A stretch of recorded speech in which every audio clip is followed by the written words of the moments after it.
The Bible often spoke about the mysterious appearance of the angel of the Lord at different strategic moments in time, and thus, these seemingly strategic appearances have shaped the narrative of the whole Bible. Many times, according to the Bible, to deliver important messages to God's chosen servants, and every one of their appearances and messages left a mark on the sands of time, even to this present-day Christianity. In this video, we'll be taking a look at 6 people in the Bible who encountered the angel of the Lord.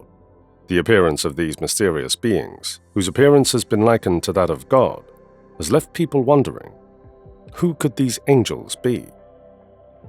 In both the Old and New Testaments, God made use of messenger angels to deliver his counsel to the sons of men.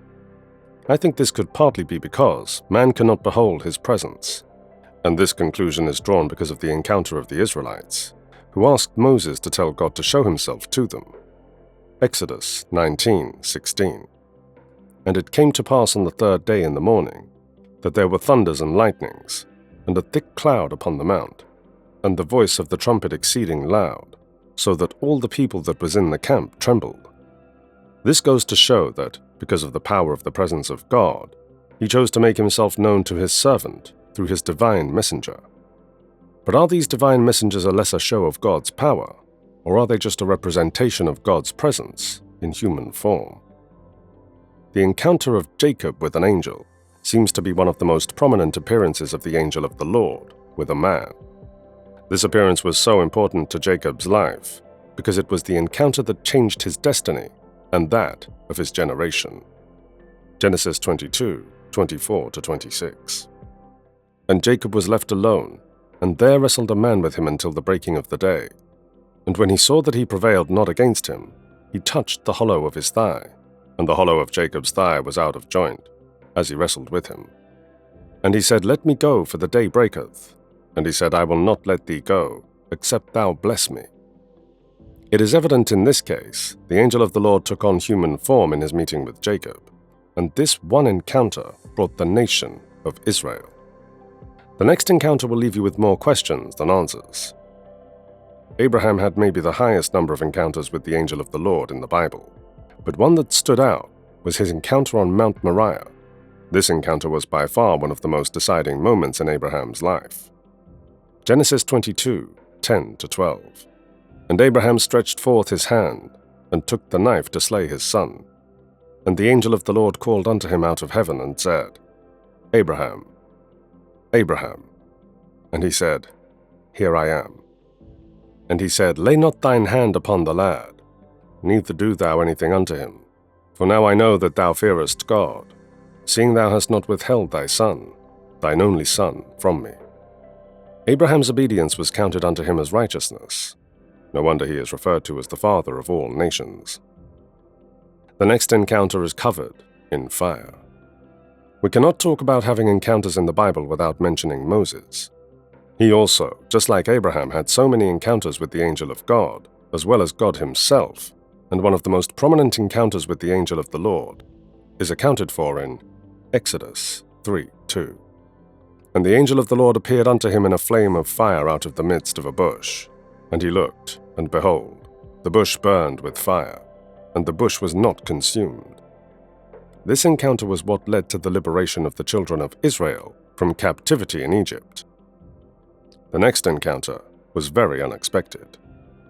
The story of Hagar in the Bible is a very infamous one, and her encounter with the angel of the Lord was very unexpected.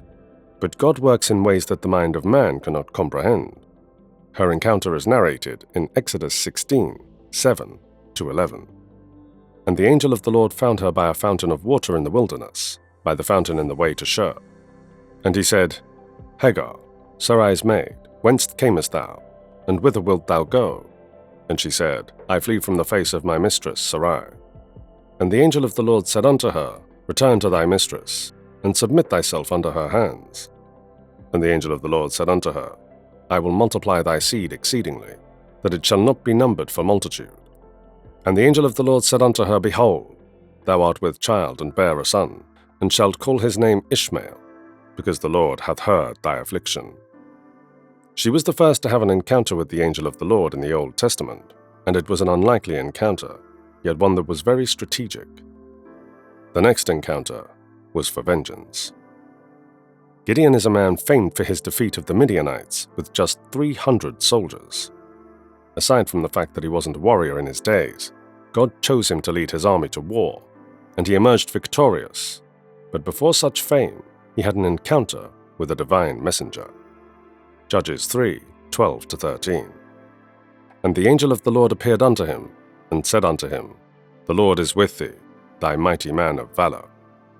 And Gideon said unto him, O my Lord, if the Lord be with us, why then is all this befallen us? And where be all his miracles which our fathers told us of, saying, Did not the Lord bring us up from Egypt? But now the Lord hath forsaken us, and delivered us into the hands of the Midianites. That one encounter he had with this mysterious angel of the Lord, who appeared to him in human form, led to his victory with the 300 soldiers, and subsequently, the liberation of the Israelites from captivity. The next encounter led to the annihilation of an entire race. Joshua's story in the Bible is known as the story of the man who brought down the walls of Jericho. He took over leadership after Moses had gone to be with the Lord, and also led the Israelites into their promised land. He also, like the others, had an encounter with the angel of the Lord, as written in Joshua 5:13-15. Now when Joshua was near Jericho, he looked up and saw a man standing in front of him with a drawn sword in his hand. Joshua went up to him and asked, Are you for us or for our enemies? Neither, he replied, but as the commander of the army of the Lord, I have now come. Then Joshua fell face down to the ground in reverence and asked him, What message does my Lord have for his servant? The commander of the Lord's army replied, Take off your sandals, for the place where you are standing is holy. And Joshua did so.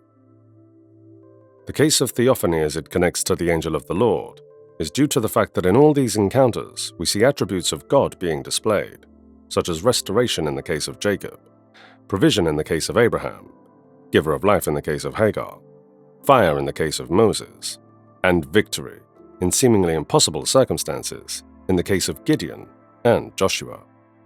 All these and many other encounters with this divine messenger, especially in the Old Testament, have stirred up conversations in different circles of society.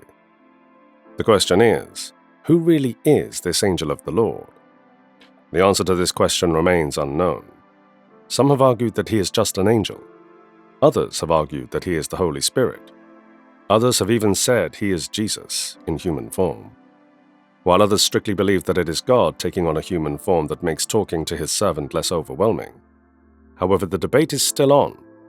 No one really has an answer as to who this mysterious being is. Who do you think this angel is? Let me know your opinion in the comment section. See you in the next video. Thank you for watching.